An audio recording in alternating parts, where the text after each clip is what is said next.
Hello, this is Kerry Shamblin with the March 2022 Astrological Forecast. Calculations are done on the basis of the sidereal zodiac and using the Chitra Paksha, Ayanamsha, and mean nodes. Timings are based on Mountain Time Zone, US. A written version of this forecast is available at my website, planetaryinfluence.com.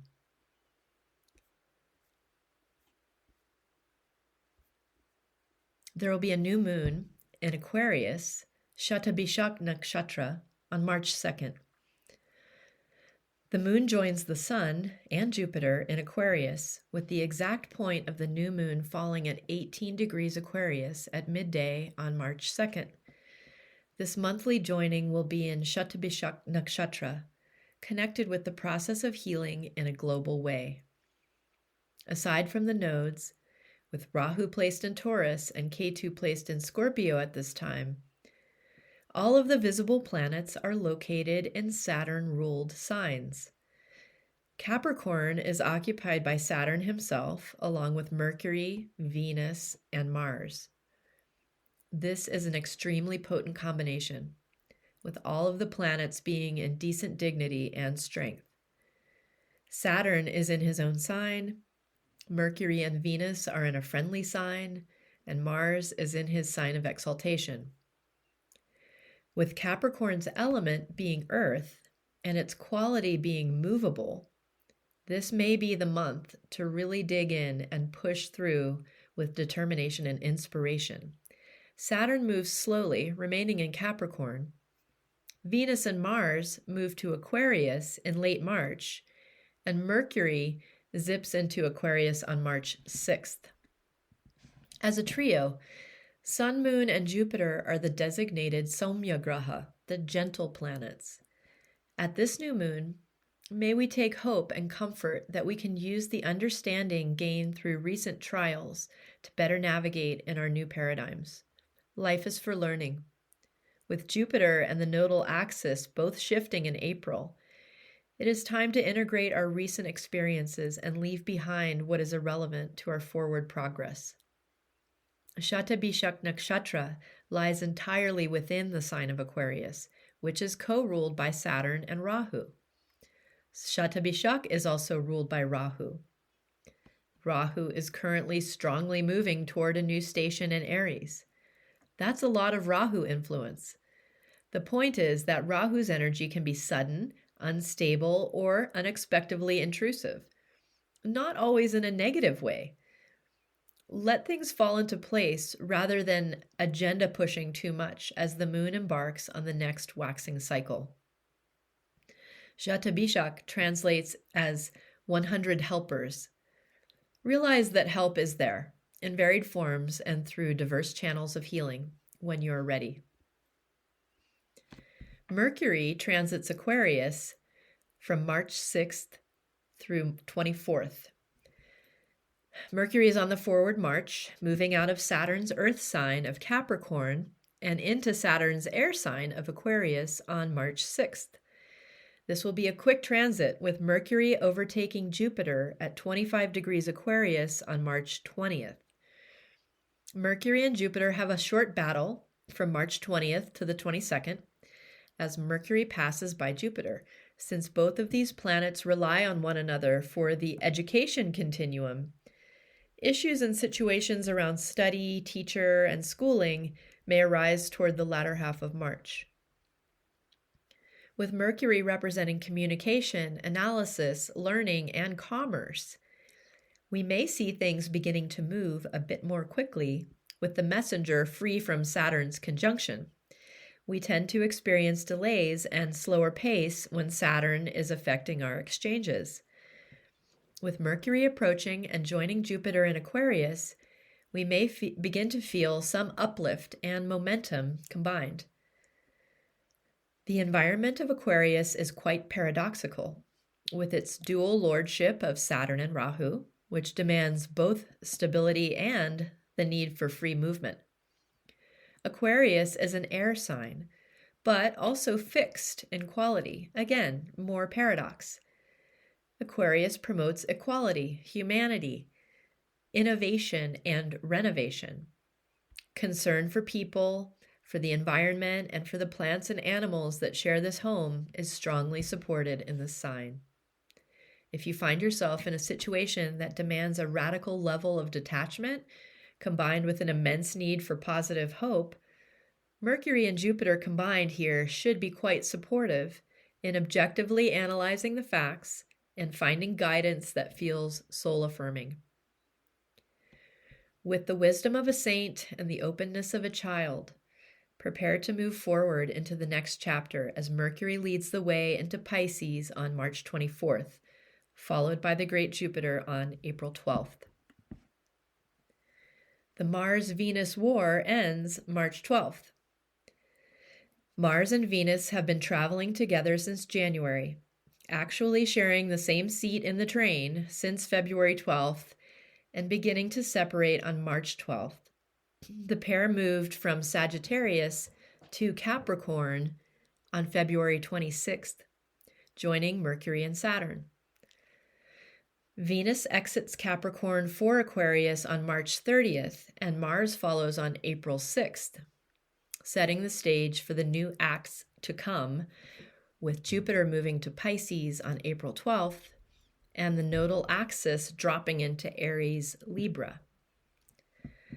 Sitting in the same seat implies that these two planets have been transiting closely together and in fact sharing the same degree as they move for about 1 month.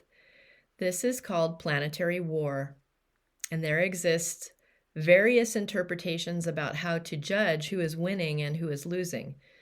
In practical terms, it seems no one really wins in the game of war. Mars is the head of the power department, and Venus handles human resources. Strength, power, resources, strategy, planning, these are Mars' strengths. Venus is concerned more about the people, the places, and the things, and how we all interact. Mars will exercise aggression, while Venus leads with diplomacy. Despite these innate differences and obvious occupation of opposite camps, Venus and Mars are continually trying to make it work and find the middle ground where a relationship can be forged between two very different entities. The tight conjunction for over a month, from February 12th through March 12th, implies that we may be individually and collectively reaching a point where negotiations have failed and there is a need for a show of force, for protecting boundaries, or for destroying contracts that have been broken. The conjunction of Mars and Venus can be applied to each individual chart by identifying which houses are holding the signs of Aries, Taurus, Libra, and Scorpio, the signs of Mars and Venus. These houses could define the areas of struggle that may be affected by this extended Mars-Venus conjunction. Just to review, Mars was moving more quickly after Venus's retrograde period, so entered Sagittarius on January 29th, beginning this interaction, and moving more rapidly at the time caught up to Venus while still in Sagittarius around February 12th. The pairing moves into Capricorn in tandem on February 26th, still traveling together but in a different sign and house in an individual's chart. Look for shifts in the negotiation, the battle, the relationship around the end of February, as the dynamic pairing of Venus and Mars changes signs. The moon also travels with Venus and Mars into Capricorn, reminding us that from February 24th through March 10th, we have another very strong pulse of Kala Sarpa Yoga in effect. If there have been difficult decisions pending, answers should fall into place. Make sure you can take the opportunity to submit your input and make minor adjustments while you can. Again, Venus and Mars, even though gaining some space between them, will both remain in Capricorn through March. This brings some other implications. For example, they will be joining Saturn and Mercury, giving further opportunities for the war that comes when Venus and Mars move past Saturn. The Sun will be in Pisces from March 14th through April 14th. Our fearless leader, the Sun, moves out of Aquarius and into Pisces on March 14th. It is during this transit each year that the vernal equinox occurs and the Sun begins to gain strength as the days lengthen. Northern Hemisphere version. The Sun is captain of the team luminary. Sun, Moon, Mars, Ketu, and Jupiter. When he transits signs lorded by his team, he functions more strongly in a positive way. This occurs on a 2-month on, 2-month off basis, based on the arrangement of the zodiac signs. Jupiter rules Pisces and Mars rules Aries, so from mid-March to mid-May each year, the Sun grows more powerful based on both sign placement and the spring season. The Sun moves into Pisces, leaving Jupiter and Mercury in Aquarius and the trio of Mars, Venus, and Saturn in Capricorn. We begin to see the planets spread out on the field of play, which could reflect in day-to-day life by the ability to gain the perspective that space engenders. The sign of Pisces is watery by element and dual by nature. This implies a rather non-stationary environment that requires buoyancy and guidance to navigate. It is the final sign of the zodiac, inviting dissolution with the promise of regeneration that takes place in the first sign of the zodiac, Aries. With the Sun representing our collective soul, we may find ourselves facing the need to integrate the essentials, discard that which has been spent, and riding the tide of our soul-level desires into the next cycle of growth. There's a full moon in Virgo, Uttra Falguni, March 18th. Just after midnight on March 18th, the moon exactly opposes the Sun in Pisces, shining brightly in Mercury's earth sign of Virgo at 4 degrees, in the Sun's nakshatra of Uttra Falguni. This lunar mansion points our attention toward the harvesting of fruits that we have labored long for, and reaching for that which is ripe. This full moon sheds beautiful light to help us make the right choices based on the data that we have. May the truth be illuminated, such that we can gracefully move forward with kindness, wisdom, and compassion. Mercury transits Pisces from March 24th through April 8th. Mercury is running into the arms of the Sun, plunging into his sign of debility, Pisces, on March 24th, for a rapid transit that bounces him to the front of the line as he blazes into Aries on April 8th. A note on combustion and debilitation, which dear little Mercury will be splashing into in late March. Out of any of the planets, these difficult states seem to affect Mercury a bit less severely. Combustion is the state of being within a few degrees of the Sun, meaning that no one else can see that planet for a short while. Combustion is something that Mercury experiences more than any of the other planets, and depending on the astrologer, the range of combustion can vary.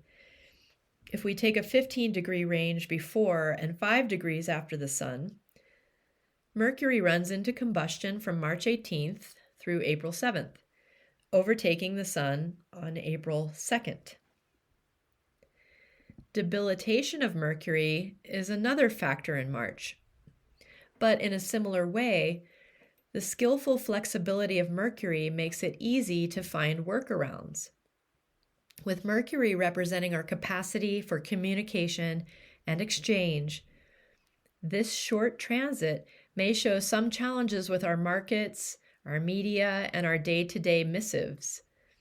It may feel like our messages are being lost, not heard, or dissolving in thin air. With the Sun also blazing near Mercury, this may compound the feeling of getting lost in the shuffle. Kala Sarpa Yoga from March 24th through April 6th. Our third pulse of Kala Sarpa Yoga initiates on March 24th as the waning moon crosses into Sagittarius. Reviewing the parameters of how this combination is formed, we focus on the nodal axis as a line that divides the zodiac in half at any given time. The movement of the nodal axis, which we can't observe physically except during eclipses, is reverse from the regular forward motion of the planets as they orbit the Sun. The nodal axis also moves in a jittery way, meaning that it mostly moves retrograde, but sometimes takes a few steps forward. The exact position of the nodal axis is reflected as the true node calculation, and the average retrograde position of the nodal axis is seen as the mean node calculation. The true nodes move signs on March 16th. The mean nodes move signs on April 10th. Either way, we still experience the Kala Sarpa Yoga combination, but it could be argued that it ends a bit sooner if we are taking the true node, with the combination breaking on April 2nd. Similar to the end of February, we may begin to feel the tides pulling us toward the inevitable as March wraps up. We are preparing to adjust to the next station of the nodal axis with Rahu in Aries and Ketu in Libra through October 2023. Rahu tends to amplify the sign and its indications where he sits. Moving into Aries, we are seeing an increase in initiative, change, movement, and power, as Mars is the ruler of this fiery sign. This sign and house in a personal horoscope could become enlivened, unstable, and unpredictable due to this 1.5-year transit. Ketu's transit tends to cause a vacuum-like effect, which can cause deep changes, increased spirituality, worldly disinterest, obstruction, or reversals in circumstances. The sign of Libra will feel this transit for the next 1.5 years.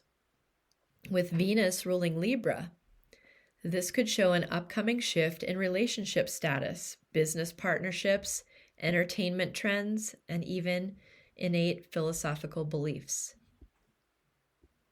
Venus transits Aquarius from March 30th through April 27th.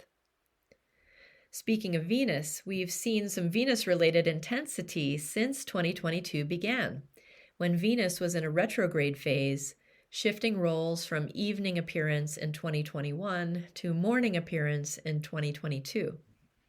Next, we had Venus hitching up with Mars for a wild ride through February and March. Vis-a-vis the nodal axis change, let's examine that. For the past 1.5 years, Rahu has been occupying a sign of Venus, while Ketu has occupied Scorpio, co-ruled by Mars and Ketu. Just after this intense Venus-Mars conjunction phase, the axis shifts, with the next 1.5 years seeing Rahu in a sign of Mars, Aries, and Ketu in a sign of Venus, which is Libra. This play between Mars and Venus is eternal, in the sense of their signs always lying opposite to one another, an ever-present invitation to marry fire and water, despite the challenges. With all of these Mars-Venus factors at play, it would not be surprising to be witnessing or undergoing some instance of deep relationship growth as March becomes April 2022. As Venus begins to pull away from Mars in mid-March, there is a meeting with Saturn from March 27th to the 28th, as the faster-moving and brighter Venus moves past Saturn at 28 degrees Capricorn. By March 30th, Venus moves into Aquarius for about a month before hitting exaltation in Pisces on April 27th. The times are a-changin', friends. Ready or not, it's time to make some moves. Stay strong, cooperate with friendly forces, and trust the process.